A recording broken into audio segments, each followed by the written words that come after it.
It is May 14th, 2000. We have with us Al Brody, the de facto historian of the, let me get the name of our entire family chain correct here, of the Lindenberg-Greenberg family tree, primarily on the Greenberg side. And, okay, this is a lot of questions. We're going to start from the top. Go ahead. What is your earliest memory of our family? Of the Greenberg family? Yes. The Greenberg family was, I remember, I lived with Uncle Ben and Aunt Becky for a period of about a year.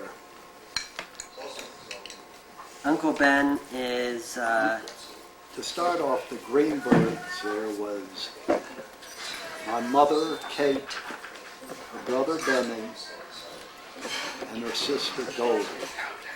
Yep. Okay, so what's your earliest memory of living with them? I lived with them, in fact, I went to West Philly High School for 1 year. But again, I had known Aunt Becky and Uncle Benny from the time I was 5, 6 years old. Okay, and why were you living with them? Well, let's see, finances were not great. It was during the Depression. And my dad was in a hospital up at Saranac Lake. He had tuberculosis. And Mother and I found it rather unbearable living with Aunt Esther, so we went to Philadelphia. Okay, and that's interesting. You were living with Aunt Esther for a little bit then. Before that, okay. Let us. Do you remember your grandparents at all? Never. Never met them. Never met them. Never knew anything about them. Don't even know their names. They never even spoke about where they... My father, I believe, came from Latvian. My mother, I do know the town she and Benny and Goldie came from was Tarnopol, Tarnapol, in Austria-Hungary. Okay. That's where they came from. As far as their parents, I've never known anything about them. So they're from there, and there was any recollection as to why they didn't talk about them, or just... No. I do know that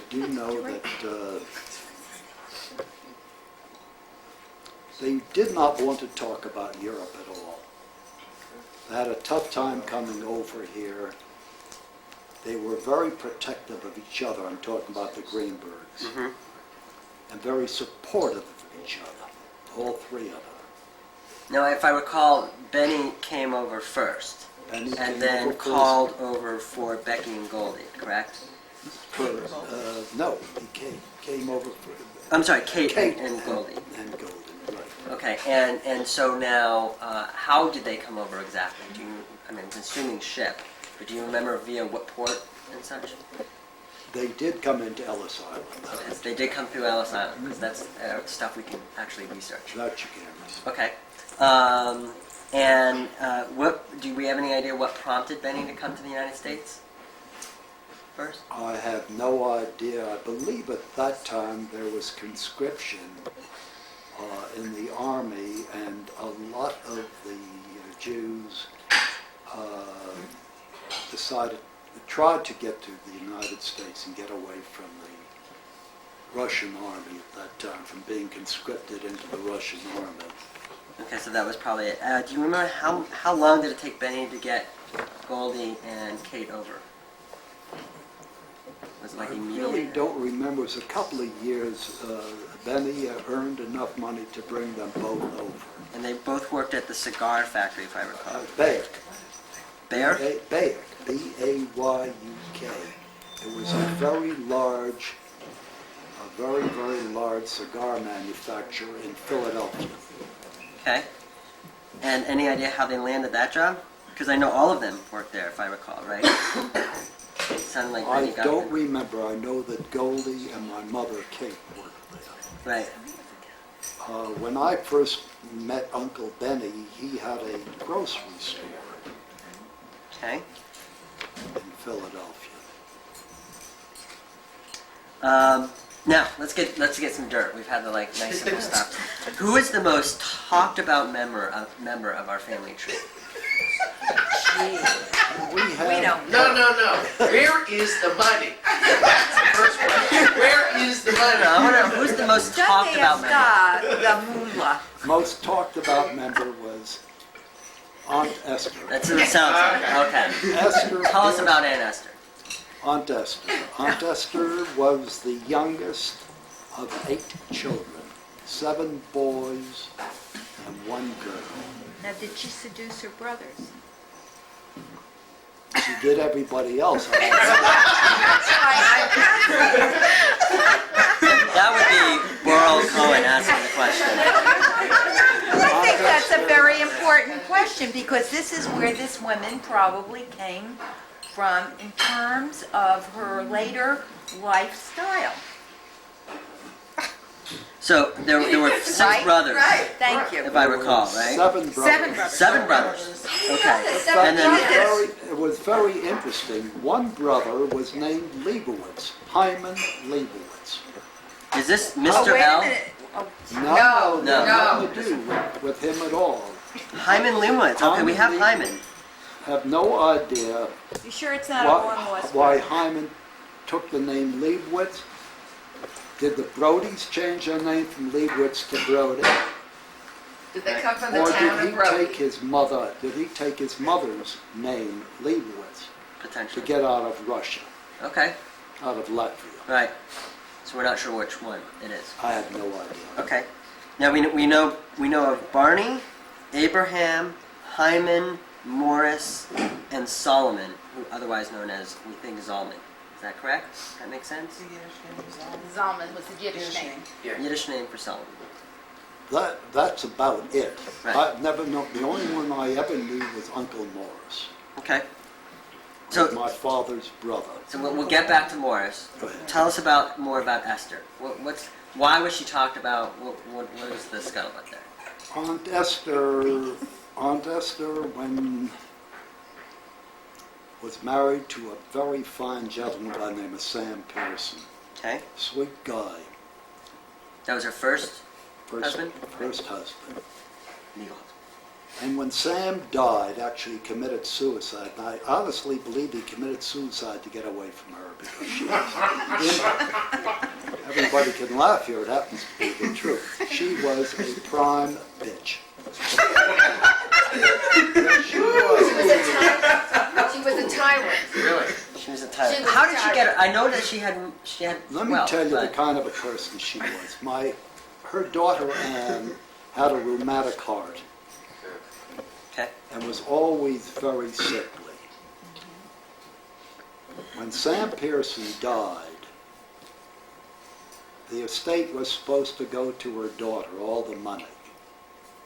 She conspired with the local sheriff who was handling the situation at that time to have all the assets of the furniture store transferred to her, not to her daughter Anne.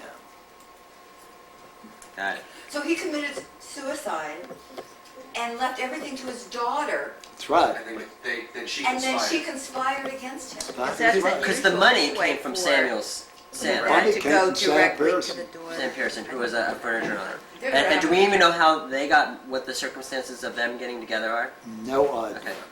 She probably No idea. seduced No, nothing. Right? This is the sheriff. the sheriff. Oh, yeah. And do we know what Esther's origins are? Was she born in the United States? or No, did she was born, they were all born in Europe. They were born. Everyone was born in All Europe. Okay. of them were born in She Europe. might have been Anastasia. You know, they still are not sure of Anastasia, which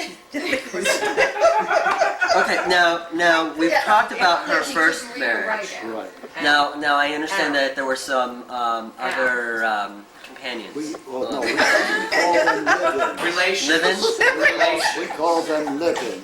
Today Significant they're others. called significant they were others. gigolos. Significant others. Oh, I remember we had a Stillman Well, actually, the first one was a policeman by the name of Cohen, Well, at least he was Jewish. and he committed suicide. Oh, Oh, this is terrible. yeah, I don't know if I want to hear anything like this. And then there was a Stillman, Stillman. Okay. There had to be one or two in between, but I don't remember them. And then there was Mr. L, Mr. Liebel. Mr. L. I heard about Mr. L. Okay. Mr. L. And he was. These were all. Did she ever remarry? No, these were all other She relations. didn't have time. Now, Mr. L. What, I mean, how did he get that nickname? Was he just? L from Leibowitz. He's a At different that time, the Jewish people, many Jewish people, did not use their last name. It was Mr. L or Ms. G or Miss T, whatever. This is true. Okay. So that he became Mr. L. Got it. And we have a sense of when Esther passed. Wait a moment, there Okay. was one more. And this, no, really, this is not a funny story. He was picked up for income tax evasion, went to one of the penal institutions in Georgia, and supposedly fell off of a wall there to his death in the prison. Don't tell us committing suicide. No. Was she there? Is it on a Could have visit? tripped. Karen, aren't you happy to talk about this before you marry the thing? Actually, in all fairness, It's a shady Well, family. actually, and you know the name of the subpoena calling because you can probably trace that because they probably keep records of that. It was in Atlanta, Georgia. Atlanta? I do know that. Okay. Your And son? I forget this gentleman's Is that name. He Michael was a and- sweetheart. He bought me a... The only boyfriend that bought anything for me, he bought me a 3-wheel gimmick. It looked like a skateboard. oh yeah. He was a very nice guy. The name will come to me. But there were many men in Aunt Esther's life. Do we know where the money is now? Any sense of how she passed away or what Well, happened she with her? died at old age. In You know. fact, she was 93, 94. She never owned up to really how old. Well, she was 93 or 94. No, she was probably, she was older. She said to her son-in-law when she was 92 or 93, if the undertaker comes to take me before I am 100, you tell him there goes a very disappointed woman. Unhappy. It's great for an empathy. Unhappy, that's what she said, not disappointed. Unhappy. Unhappy. Unhappy. Okay. Now, how did Mr. L die? He was in Long Island at that point. Mr. L just died from natural causes. Okay. Wasn't suicide then? No. Not everyone. Well, he was one of the lucky ones. The rest of them were all dying to get away from her. Was this a woman who was attractive, or were people after for money, or I mean, what? I mean, how does it? Both. She was a fairly attractive woman. Dressed She was herself to the vain. teeth. And Dane. Vain? Vain, vanity, Her like hair you was dyed right up to cannot the end, red. believe. Really? And had a lot of pride in herself. She was unique. Draw for us at the time, if she were going out on like a big night on the town, what this woman is wearing, what she looks like. Draw a picture for us. Whatever it was the latest style. And she liked big hats.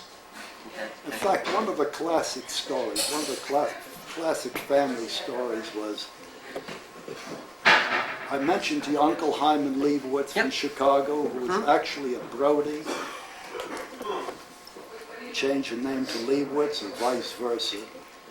He drove in from, he was a builder in Chicago. Built many good-sized buildings. He drove in from Chicago with a big open tour. One of the big open cars at the time. And he picked up, he stayed with the family for a while, and then he took Aunt Esther, my mother Kate, and some woman friend of theirs, all of the women are wearing big hats, and he takes them into New Haven, which was 10 miles away from Ansonia. Okay. And on the corner of Church and Chapel, those times you didn't have traffic lights, they had stanchions. They stood by the stanchions and they told it go and stop. And the big fat policeman is on the stanchion there. Just so happens he was the only Jewish policeman in New Haven, and his name was Cohen. Not the same policeman we heard of before, this name Cohen. It could be, I don't know. Okay. I Yeah, she really probably don't picked know. him Interesting up. relation Very there. well Interesting could be. connection there. Right. But Uncle Hyman drives right through the stop sign. Okay. Cohen blows the whistle. Uncle Hyman stops the car, and there is in the car with 3 women with big hats. Uncle Hyman spoke with the lisp, like Chicago is Chicago. Okay.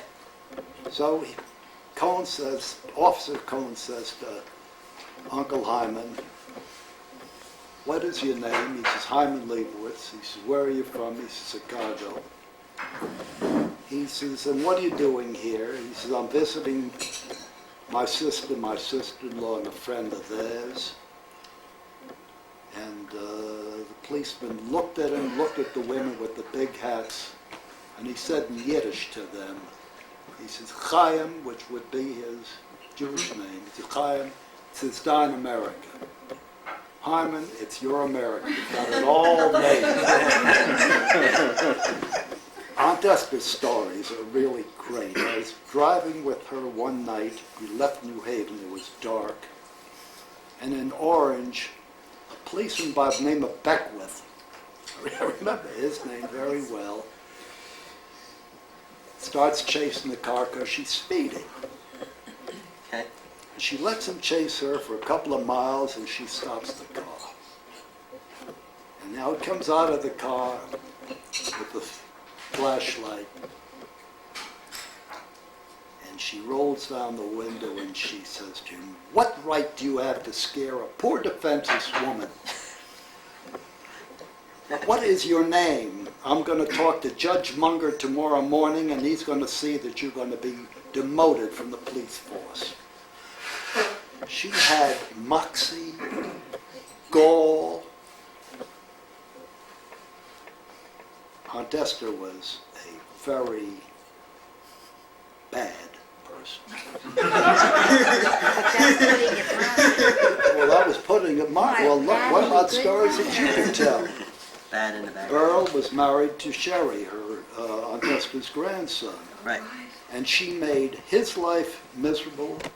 She made his father's life miserable. She made her daughter's life miserable. Right. So should I inject? Anything you want. Before we leave the subject, I want to get Burl's perspective on this as well. Well, as long as we're on Right, that subject. absolutely. And we have told all these little stories. When her daughter died, and I prefaced that my father-in-law was one of the most wonderful Sweet God. men in the Sweet world. God. Yeah. Who took care of that woman. I thought my father was wonderful. There was never a man who took care of a wife the way he took care of my Great. mother-in-law. Okay? Great. And now, my mother-in-law died. And we went to the funeral, and my boss had come by, to pay, the call. And I was sitting next to Esther, and Esther says, I was going to buy my daughter diamond earrings. So my boss says, what kind of a statement? What about the diamond earrings? I mean, who says anything like that? Right. Okay, and now we go back to the home to sit Shiva. She announces that my father-in-law had killed her daughter. That's and right. therefore, she will not be sitting Shiva. Done through. Well, And from that time on, it was hell. And my husband took over and kept his father away and assumed all the aggravation that was coming forth. from this woman. She gave him 2 heart attacks. Right. At one time, my mother-in-law and my father-in-law were in the hospital at the same time, across from each other, with heart attacks. Wow. Now, your father-in-law is Abe, correct? Abe I Cohn. just make sure I have the names correct. Very sweet guy.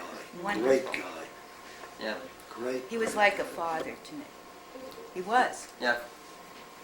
Interesting. Now, while we'll stay on this chain a little bit. Go ahead. So, now, first of all, Esther only had one daughter. Is that That's correct? all. That we knew of. And Abe and Ann, is Sherry their only son? Right. Okay. And also, based on that another little tidbit, after I became engaged, and one Sunday we were over the home of Esther, and she had a thing about doctors.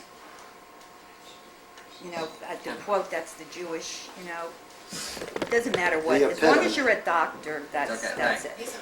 And how they got on the subject, my mother-in-law used to go out with this Dr. Appel, and he did not Harry marry Appel. Harry Appel, Right. but then my mother-in-law married Abe and became very good friends with Dr. Appel and his wife. They were very good friends.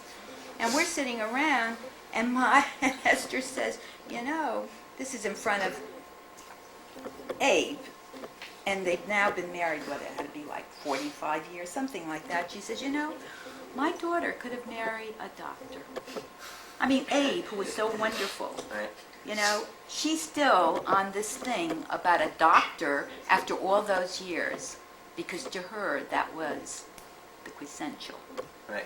Ann was very sick, and they had tickets in New York to see Lady in the Dark, the play Lady in the Dark. Mm-hmm. And she went. She came down with a pretty bad cold a day later. Aunt Esther never forgot Lady in the Dark, and every time that she had a chance to dig Abe, she would give him, Ann is sick because of you. You didn't. Right. But this Lady in the Dark and all of these things that See, you've so done that was to her. make her Right. sick. Right. Now, did Ann and Esther ever have a humble moment or ever speak of, Never. of where she came Never. from? Never. Sort of? Yes, she did. Goodness. Yes, she did. When? When? I want to get in the picture. Oh, you don't talk unless you're on That's camera. right. When I'm not on camera, I don't get it. Are you going to ask for extra money here? No, it's okay. When's your parents gonna come in? I just want to sit next to my dad, that's all. I saw Aunt Esther about 2 weeks before she died. And I went there to her apartment, and she was probably 95, but as far as I was concerned, she was 100.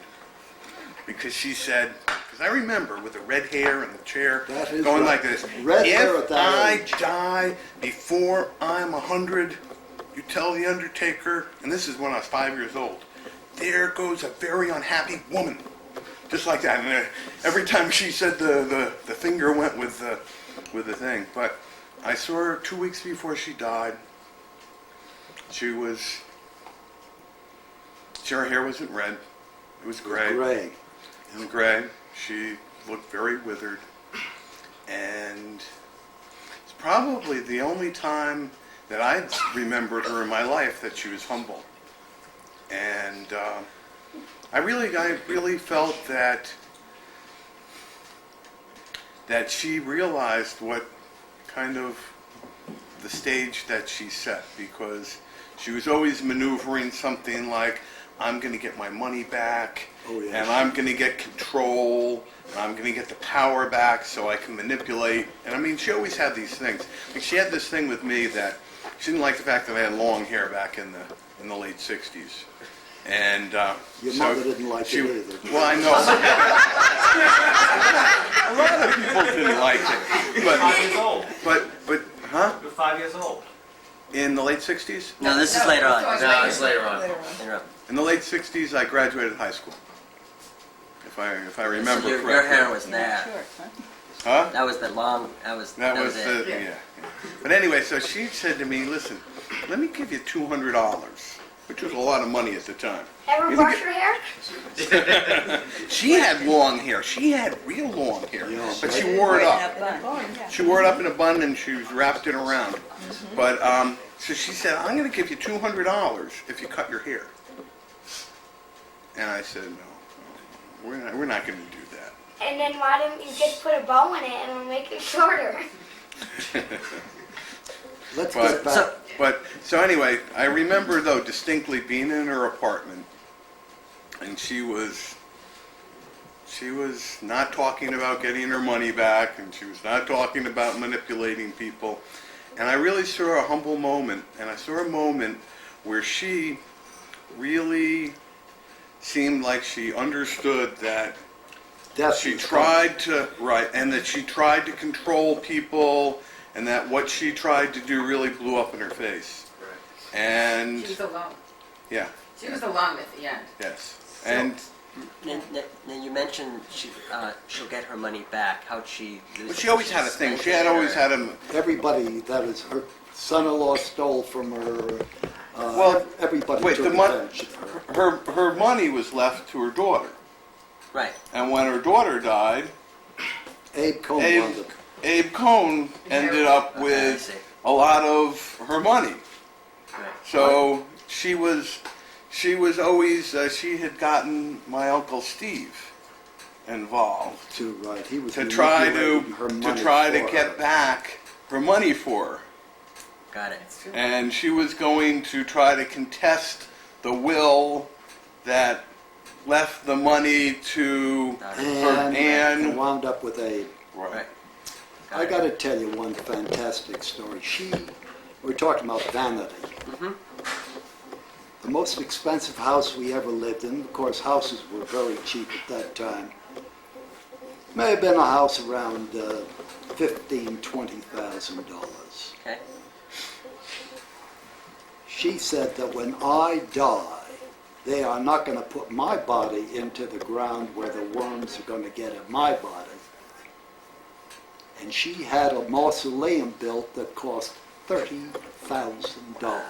That's when your father had already died. Now, my father died a year before, and she insisted that when the mausoleum was finished, that my father's body be taken out of the grave and put into one of the 8 crypts. All right? Yeah. However, she thought that she put up that beautiful stone for the husband that For committed Sam? suicide. It was a Right. gorgeous Gorgeous. stone, beautiful. And when the time came, she thought that he could be moved into the mausoleum also. Oh, I And don't it was remember too many years past. You cannot move a body. But as long as we're now at the cemetery, I think I ought to give the classic story that when she finally died, and Sherry, it was going to be grave side services, and Sherry had to speak to the rabbi who was going to make this eulogy. And I was sitting there, and I couldn't believe the rabbi got up and said, "I guess this woman may have done good things in her life. However, she will probably go to the grave without any of us ever knowing about it." Sherry had made sure to tell the rabbi there was nothing good about his grandmother. And that's how she went to the grave. And I sat there and cried.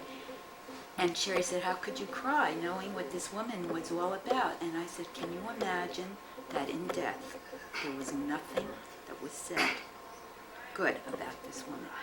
She went with not a good word." So I think that really sums it up about this woman. And a grandson who she wanted to do everything for that he didn't even want. Wanted to buy him a Cadillac when he was going to college, and That's she right. said no. And by her, it was money. That's all it was all about. Nothing else. She used to hide money. She had it was like a cloth shoe bag. Uh-huh. She used to hide $100 bills in the shoe bag. And then one day I was rummaging up on the 3rd floor. There was a small closet up in the attic. And I was looking for, I don't remember what the hell I was looking for, but underneath a pile of small oriental rugs was a whole big pile of $500 bills. Well, She hid money. now let's shift a little bit from Aunt Esther. I think we got a lot of. Well, can we talk about Aunt Esther's store? Aunt Esther's store, Yeah, where she made the money. the The furniture furniture shop? store, yeah. You know they had a furniture shop. Yeah, That's no, the but extent the of it. furniture store was a really, I gotta hear that. Well, okay, we gotta hear that. You gotta hear about this furniture Let's hear store about the because furniture. that's where the money came from. And that's where she made the money, and she really did show a lot of creativity about what she did. Great business acumen. Right. Now this is First the store off- that was first off- Sam's, right? It was called Pearson Pearson Pearson's Furniture. Furniture. Yeah. Right, yeah. But the store, well, as I have heard the story, and I had been in it when I was a kid. In fact, when I went there as a kid, Sherry and I was very similar to this fellow over here. Sherry used to say to me, you know, if you're not good, I'm going to throw you in the garbage can. He had a big garbage can behind the place. I was 5 years old. At that point, you know, the garbage can was twice the size of me. And so I kind of remember that. But Sherry worked in the furniture store, was there, at, you know, With his dad. With his dad. But there were some great stories about my great aunt who couldn't read. She could neither read nor write. And so she would say to somebody, now she could speak 6 languages. She could speak Italian, Polish. she could speak Polish, she could Russian. speak, right. That's right. And she knew what everybody owed her because she carried a book. A lot of the money wasn't really even made from furniture. It was made from financing the furniture. Right, which is carrying a book. And, she, I'm trying to get where I was going here. I guess a lot of the store. My father used to tell me about how she used to merchandise the store with the mattresses, because at that time you could only buy 1 or 2 mattresses, but you could buy like 7 different fabrics for the mattresses. So what they would do is they would buy 7 different fabrics on the mattresses and price them all differently, even though they cost the On same. the same frame. So it was the same mattress, Right. but they sold it at, and actually they still do that today. They just put a little more padding in it. Go ahead. Okay, so let's Let's talk about someone else. who is your favorite in the family tree? Favorite person who you just really look up to, remember fondly, really your favorite. My favorite? My mother. Yeah? That was it. Okay. Tell us about, actually that was my other, what is your fondest memory of your mother? My mother, I think Roberta can tell you about my mother. This is Kate, right? But you say a little bit, Yes. then I'll say something. You say something first, then I'll say something. She was loved by the town. Everyone adored her. Everyone called her The Aunt black Kitty. people in town called my mother Aunt Kitty. Everybody loved Mother. She was sweet, kind, considerate, honest beyond belief, very supportive of everybody. She ran a clothing store for children, A young folks shop. which is still there, by the way. The young folk shop is still on. Young folk shop? Yeah, Okay. still on Main After Street in us. Ansonia. After her husband passed away, she wanted to go into business, and she found a person in town, and they opened this young folks shop. At And- 60. Yeah. No, 53. How old was she?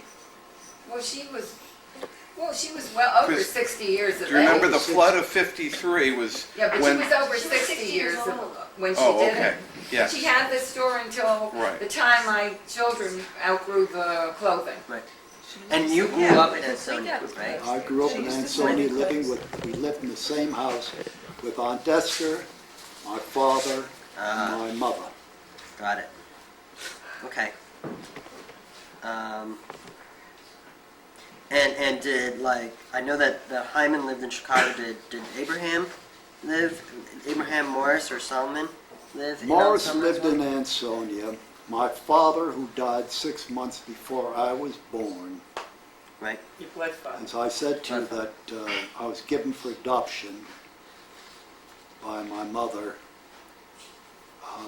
Blood mother. to my blood mother, to my father's brother and sister-in-law who had no children. Right. And losing my train of thought at this point. Where Okay. were we at? Okay. So did you talk about Aunt Helen? Aunt Helen. Arnold, you met Arnold Hames last night. Well, let's actually. I think that Roberta, you said you'd have some comments on your You're gonna have to switch a step. grandmother, Yeah. correct? Sure. This would be Roberta is very much like my mother in many ways. It's about the same size, too. Really? That's right. Actually, Roberta's small compared to... I'm kidding. So, Roberta, what are your fond memories of your grandma Kate? I don't think I have one memory, but she was just the sweetest, most loving person. She was kind to everyone. I remember Dad said that when she would walk, if she ever saw anybody in the street, she'd always give to like whoever was there. Mm-hmm. And she just, when she had her clothing store for Stephen and I, she would just say, take whatever you want, just like whatever you want. And she just was kind to everybody. There wasn't anybody that she just wasn't kind to or didn't care about, and she wasn't prejudiced. She said to me, this is kind of interesting, she said, Roberta, I don't care who you marry, but please don't marry a Schwartz. And she said, not because they're black, or because they're a Negro, I think was what she said to me, but because it'll make a hard life for you, and I wouldn't like you to have a hard life. She said, but I don't, you should marry somebody, whoever you love, and, Right. I really want you to be happy. And I felt that there was a quality of unconditional love that my grandmother had for me that nobody's had. Like, there were never strings. I mean, my mother loves me deeply, my father loves me deeply, Right. but there was an unconditionality that she had that was just there. I never felt I had to be a certain way or act a certain way or anything. It was just She was the always same like way that. with Stephen. And with Stephen, with everybody. Right. With He everybody. was no bargain, I tell you. No bargain was he. Now, what I was about? according to her. But according to her, Always saw the good in everyone, right? What well, about- I tell you, Aunt Goldie, Elaine's mother, was very, very much the same way. Mhm. Aunt Goldie was very sweet, very kind, very giving, very supportive. Uncle Ben was more to himself. He was involved with his business and trying to make a living. But again, he was very supportive and very sweet and very good. The Greenberg side, they were good, good people. Your mother was a very spiritual woman. She Well, that's where believed in Roberta God. came. That's where Roberta And she believed in deeds and not going to temple was not the thing, but living Being a a good good, person. pure life. And when she died, for the funeral, there was like 300 people. It was unbelievable. There were so many people there. It was. Did she die in Connecticut as well? No, she died in Philadelphia, Philadelphia. but But she the was funeral buried in, was in New the Haven, mausoleum.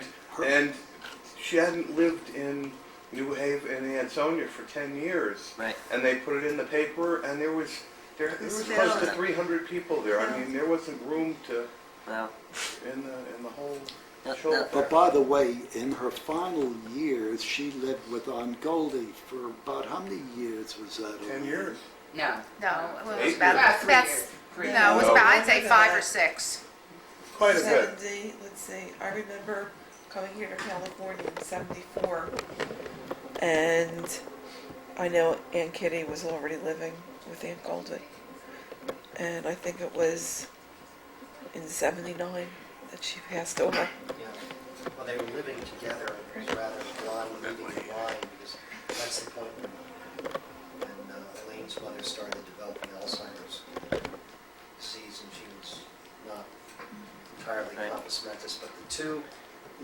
never managed to function very well. Right. Blind Well, and leading the blind. then Ellen's mother would come over and Yeah. Came want over to make a sure lot. she was there all the time, making sure that everything was Well, okay. we had a companion. Ellen. that- Right, Bessie. Yeah, Yes. Bessie taking took care of, right, Right. Bessie took taking care of her. my mother-in-law. Kind of Kate. Yeah, in the Yes. daytime. She would Right. come, I think, 5 days a week, take care of her in the Well, daytime. you know, the Yeah, but, you know, relationship. let me just say going. one thing. Let me say one more thing about Grandma Brody and Kitty, and then we can kind of connect in with the rest of the family, is that, you know, she was a deeply spiritual person and always talked about God and kindness, and, you know, she prayed, and I felt like her prayers have totally covered you. She was not a temple person. No, but her prayers just covered our whole family, you know, just kind of kept going out. And when, you know, when she, for about 5 years, when my mother's mother died, I was 20 and I couldn't really talk to her. She would tell me I'm going to die. I said, no, Grandma, you're not going to die. And so I made sure with Grandma Brody, so for about 5 years, I would talk to her about her death. And I would keep telling her, Grandma, go to the light, you know, at the time that you die, there's this big white light, and just go to the light and just follow the light. So the story is that the place is filled with people, and I could feel her presence in the upper right-hand corner of the place. I mean, I still remember the room and all of that. And she was there, and she was there at the mausoleum. And I'm telling you, by the next day, she was gone. And she was gone because I knew what it was like to have your mother's presence with me for a couple of years until I really recognized that and helped her to leave. And Grandma Brody just like left. And I remember thinking, how could she just leave us so quickly? And then I remember I kept telling her for 5 years, I was telling her, Grandma, go to the light, go to the light. And Roberta prepped her. And she followed your advice. she followed my advice, she did. Now, what about the man that was married to Kate, your father, your grandfather, Barney, Barney. right? They never knew too much about it. My dad was a very sweet, very good guy. She was too- Always sick. Too Really? Always Yeah. sick. He was a little Stephen fellow. he was 6 months old. Gloria, how tall was my dad? Maybe 5'3", 5'4", 5'4", yeah. no bigger Yeah. than that. He Well- was the runt of the family. He was a... Well, you were more the size of the Well, my real father, your yeah. birth father. I remember a Looked very like- interesting story. Gloria and I are married, and we visited with her folks in New York City. And there's a gentleman sitting there, and he looks at me, and he looks at me, and he looks at me, and he said, Brody, were you related to A. Brody? I said, yes, I'm A. Brody's son. He said, well, you look exactly like your father. My father was a big, tall man. Barney, who was my adopted father, was a small fellow. Mm-hmm. Right. And my father was tall and big. Tell us about. Now, I remember that you said. I think if I heard correctly, that your birth father Abraham had 4 other children. Had Is that 4 correct? children. In fact, Arnold Haynes, who you met last night, did you meet Arnold Haynes? Arnold Did I? and Tony? Okay. Yeah. They were sitting at the table Yes. with us? Yes. Okay. My father, from his first marriage, had 4 children. He had Martha, Mary, Helen, who was Arnold Haynes' mother, and he had Louis. Louis graduated the University of Alabama, went into a brokerage house and got very, very friendly with one of the owners of this brokerage house, who said to him that being Jewish at that time was not the proper way to go and be somebody big in the financial world. Yeah. So Louis became an Episcopalian. And he married into the Hammond family, the organ people from Buffalo, New York. Okay. Louis was brilliant, Helen was brilliant. The other 2 sisters were not too good. From my blood mother's first marriage, she had 2 sons, David and Sam Bowman. Then from their marriage, they had my brother Steve. And my mother was pregnant with me when my father died. I think I was born 5 or 6 months before. Later. Later. I was born later. I wasn't born before then, that's for sure. Right. So upon his death, while he was on his deathbed, he said to my blood mother that she's got 7 children that have to be looked after, and that his brother and sister-in-law have no children, and he would like to see me given for adoption. Like to see me given for adoption to his brother and sister-in-law. Right. Okay. We know that story. Now, you don't have to answer this question. Go ahead. Okay. But are there any secrets? And what is sort of the biggest family secret or scandal that you could share? And if there is none, or you can't. You would rather not. Aunt Esther was the only embarrassment. It was the only thing. No, really? Well, it doesn't need to be a bad secret. It doesn't need to be a bad secret. Are there any other secrets that are learning out? No, nothing you can think of. Not that I know of. Okay. If so, it had to be on the Greenberg side. Okay. Perfect timing. Let's reverse this. Excuse me. We're getting all forms of media here. But I'm glad you asked. Now let's talk about some of the professions in the family. We've talked about sure. some of them, right? And I've got my tree here that I'm going down.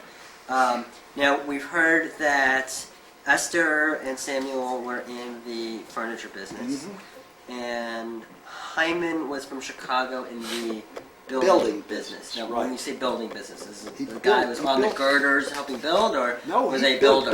He's a builder. In fact, there were buildings in Chicago with the Leibowitz name on it.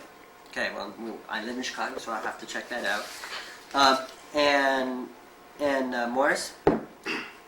Morris had a small second-hand furniture business. Okay. And Zalman?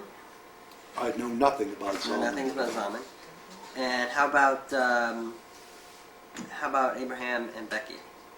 That was my father. Your father and mother, yeah. That's right. What was their business? I forgot. He was in the brass bed. He made brass beds. Brass beds.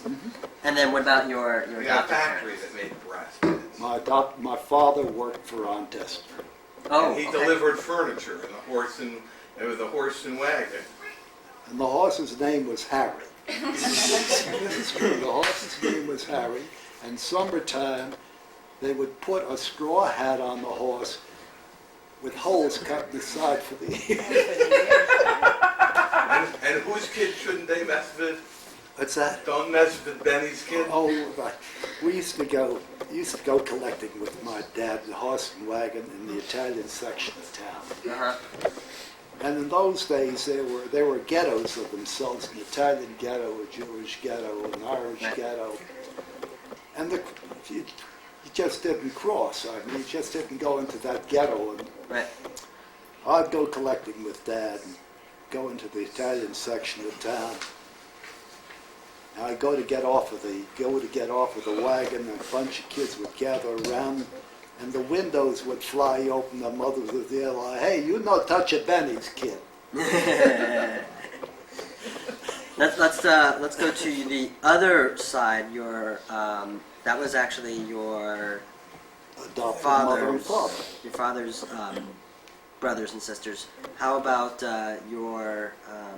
your mother's brothers and sisters? So like Benny Greenberg. What was the business that Benny was in? Benny had a grocery store. It was a grocery store. And also was a cabinet maker.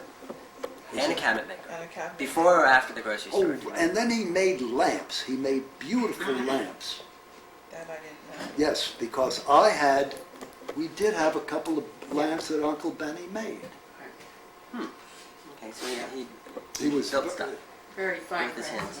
craftsman. A sweet guy, good guy, Yeah. real good. Okay. That's right. I remember you said the grocery store, so that must have been the first thing he had. Is that right? And then he They went were into the simultaneous. cabinetry? I think, Or was it right he before? first was a You know, cabinet cabinets maker. in the Make back it of first. First the... was So a that actually would cabinet make maker. sense based on law, right? Because historically, a lot of the immigrants were good craftsmen.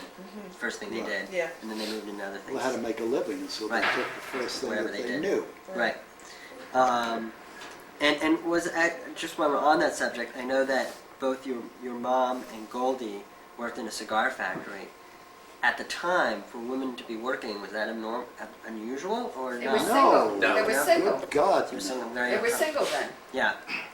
So single, it was expected, but No, they worked, When they were married? women worked in the dress factories, and women could work with cigars better than men could because they're more dexterous with their hands. okay. Didn't they work when they were very young, though? Yes. I mean, they were young This girls. was before, They this were was before 14, labor laws. 16-year-olds. Yeah, these are the labor. They didn't before go labor to laws. high school. It wasn't that situation. And then, Neither one of them had any schooling. how about your cousins Sydney, Seymour, and Eleanor? Were there? Would you have more on that? Seymour? Is that the one who drew the picture? Oh my God. Those would be your cousins. So, That's my, Cousins. that's Go my ahead, mom. would Ellen be the best one Yeah. to All right. Yeah. Go what their professions were and And they took a wife. That's- I know. It's Change places now. yeah. Actually, No, I'll sit next to No, I'll sit next sit I'll next sit to next you. Sit next to you. Dad, She's gonna sit Dad, next to stay you. there. She's gonna sit next to you. Stay there. I'm not done with you yet. You are not done with it. My son Okay. wants to know when the commercial's gonna happen. well, let me ask a question. Do you want to take a 5-minute break if you want to, like, restroom, get something to drink, or do you want to continue? I'll just soon continue. Continue. Let's get it when we can. Okay. Quick break, we're Get it. gonna Okay, so Sydney, Seymour, and Eleanor, why don't you describe sort of their professions? And such? Okay. Sydney is a furrier, and from the time I can remember, he always had a fur salon.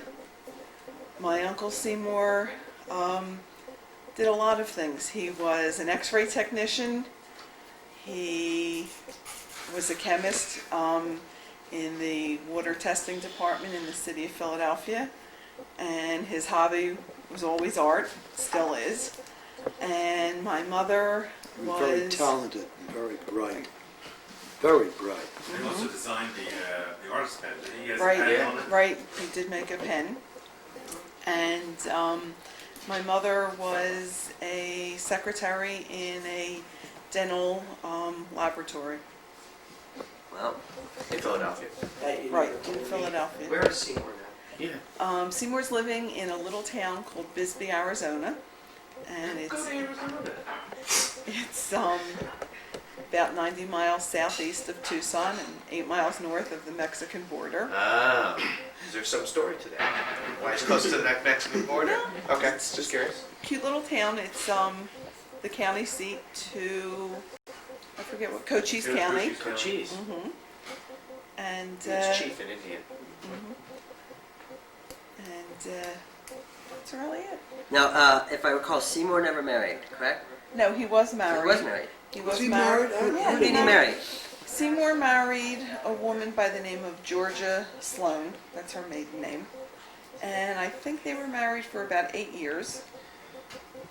And about maybe 1960, 1961, they were divorced.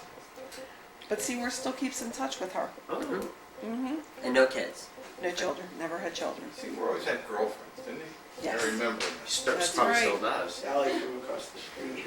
And Sydney, who was married to Janet. Jeanette, right. And they had 2 kids, Linda and Susan, Right. right? What do you know what they're doing now? Linda now is a vice president with the Philadelphia Chamber of Commerce, Okay, and her husband is a dentist. Harold. Right. Okay. And Susan was married to a gentleman by the name of Harvey Bard. And just about 3 months before their 10th anniversary, Harvey was killed in a car accident. And one of the things I remember from that funeral, the rabbi who did the marriage ceremony also was there for the funeral, and one of the things that he said that really got to me was that he remembered 10 years earlier being at the wedding and marrying Susie and Harvey, and it was just very touching, and it was just very sad. Right. Yeah. Let's go back up a little bit. You said that Sidney was a furrier, and I know that my grandfather Was a furrier. Was a furrier. Did he Coincidence learn or did he learn from relation? I think some of Learn it from who? was that my father helped Sidney get started in the fur business, but he never worked for my father. He always worked for other furriers. Your dad was a great furrier. How did? That's how we all had fur coats. Right. At a very early age. So now, how did they learn their trade? Was that from the old? They probably we know? brought The it old with them, country? the The old old country. They were furriers as well. Well, Russian, right? Poland.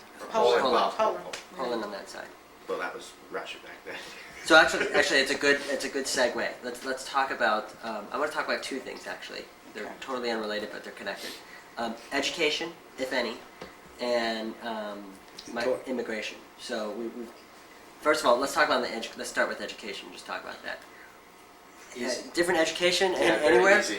I mean, Talking about who's the first in the different lines to get educated? I guess. Is the What do you best mean way by to educate? Mean like secondary education? Went to actual Like college, high school? and Okay. or college. Do we know? Well, I think that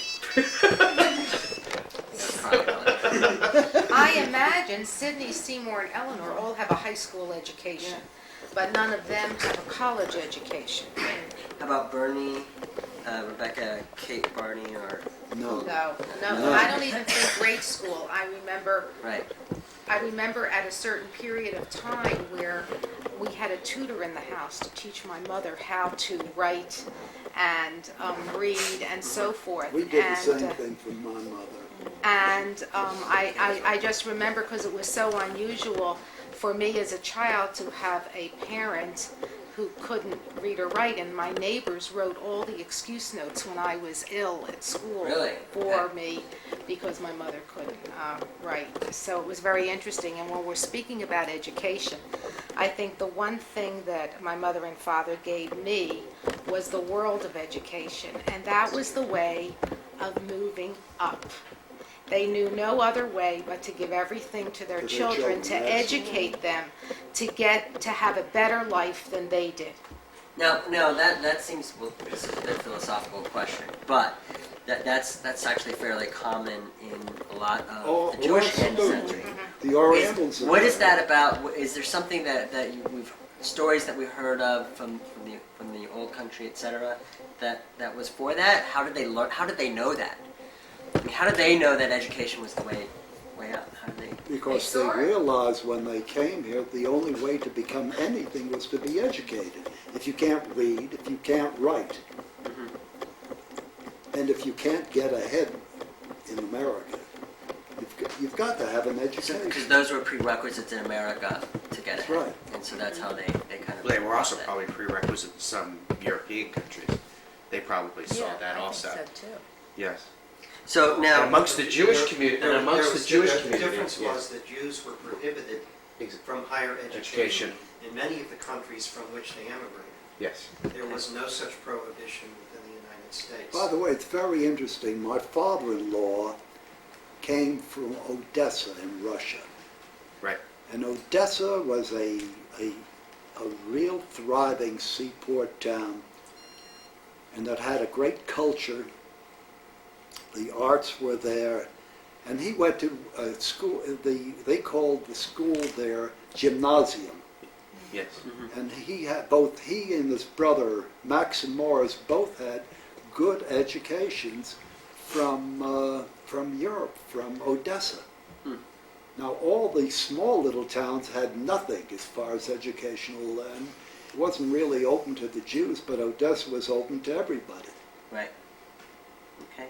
Now, and on all of your cousins and fathers also not educated? Is that correct? You're talking about. About Esther and Hyman and No, Morris. none of those people None had of any, education. nothing. Sure. And then Steve had an education, though. Didn't Steve have an education? Your We're brother? not talking about Oh, that. okay. now, what did you? What education did you have? I was lucky to get out of high school.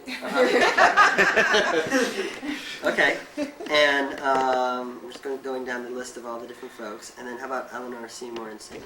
They're all high school graduates. High school, And okay. the funny thing is that my Uncle Seymour, being a chemist, almost flunked chemistry in high school. Right. And my grandmother went to school pleading with the teacher to let him just take an extra test, and if he could pass that, then I think he would graduate. Right. And they let him do that. What about Helen, who was so smart?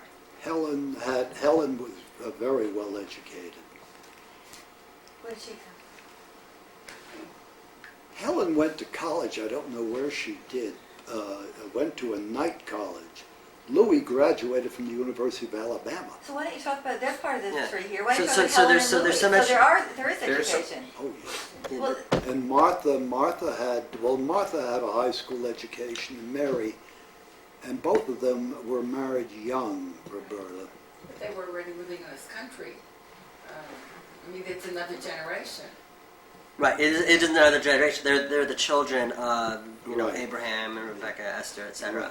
Well, the first generation of the ones that become educated. The generation that came from Europe did not. Right. Their children. Is that true with your father and mother-in-law? Do you know, Abe and Ann? Oh, they were high school graduates. High school grads, yeah, both of but them. I think in those days, if you made high school, that was a big thing. That was a big thing. And Oh, yeah. and my mother and her family, Yes. there were she was one that made it. Out of 7, only 3 made it to graduate high school. And one of my uncles had to leave in the 8th grade, but later became a multimillionaire by opening up this supermarket in New York. It was the London Terrace, and did the first to use whale meat and packaging and all that, and became a multimillionaire, which, Right. 8th grade education. Like many of the high school Only at dropouts that today. point can you do that. That's right. And that, Louis was as I say, Louis changed his religion, became an Episcopalian. I say he graduated, Went to the stock market. went into the stock market. He was the youngest member that had a seat of the stock exchange. Oh, At that time. that was pretty significant. Okay. Let's talk about immigration patterns, both from Europe and within the United States. Because we've heard some people spanning in Chicago. We know, I think we have a sense of where everyone came from. We know that Benny, Kate, and Goldie all came from Tarnople. Benny, Goldie, and Kate came from Tarnople. Tarnople. In Austria-Hungary. Right, and then going on the other side, Barney, Abraham, Esther, Hyman, Morris, Solomon, they came. Oh, I came from out of Latvia somewhere. somewhere in Latvia. Somewhere in Okay. Latvia. And then now, where is our family today? If we look at where they are, or where did they emigrate? We know one went to Chicago, right? More was it? No, it was Hyman went to Chicago. Hyman went to Chicago. And did they all go through Ellis Island? Do we know? I believe so. We think so. Okay. I don't know. And then, how did they get to Connecticut? How did your family get to Connecticut? Well, let's start it this way. Benny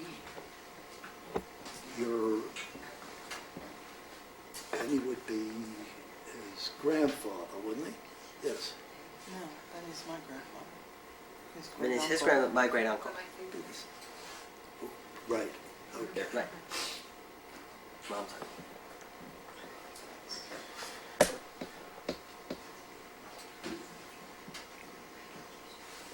Oh, I'm getting a little off track here at this point. We were talking about how you got to Connecticut. How, like, Kate got to Oh, Connecticut. right. Benny Benny married Becky, Right. who was my cousin. Becky was a Brody. Right. Then it was Becky that introduced my father, my adopted father, Barney, who lived in Connecticut, to my mother, Kate, who lived in Philadelphia. Oh, okay. So that's how they got there. Okay, so a lot of them sounds like they got to Philadelphia, and then like Kate moved to Connecticut when she met Barney. And I Right. think my Okay. grandmother lived in Connecticut for a little bit growing up. Yeah. Yeah. Any other places we've heard Connecticut, we've heard Chicago, we've heard Philadelphia. Any other areas? Not that I know. Not that we know of? Doesn't turn out where we went? Okay. Let's do the next one. What about California? You have Jeff and Alan, who were in California. Well, that's where we were. Right. Oh, actually, can you? Because we didn't talk about how did the name Brody? Because that's a very Anglo-Saxon name. It's not a Central European. Tremendous amount of Jews named Brody. Right. Whether they came, there was Yeah. a city renowned for rabbis by the name of Brody. That's probably it. Okay. Just curious because it's actually a very Anglo-Saxon name, so there's no Anglo-Saxon Not a connection. bit. Okay. Good.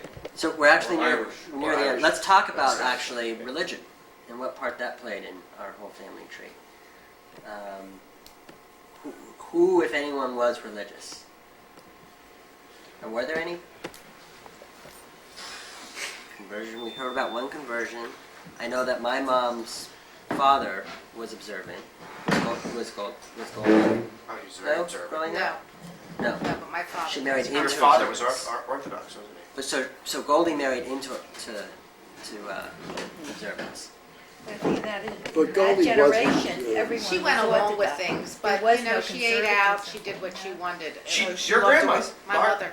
She loved See, oysters. my image was that she was the boom, but maybe it's Wow. I remember granddad's doing the Length filling. Length filling. filling. Yes. I remember that. All right, That's John, all I right. want to say one thing, okay? If you can put the camera on. Oh, sorry. I want to say one thing. Yep. The one thing that I want to say is that we've heard so much today from Al, and we will remember it the rest of our lives, but Al has been the most wonderful person to Yeah. everyone in our family. If you don't believe it, ask my wife. I want to be in the picture But too. I really mean that because Al helped when people didn't have money.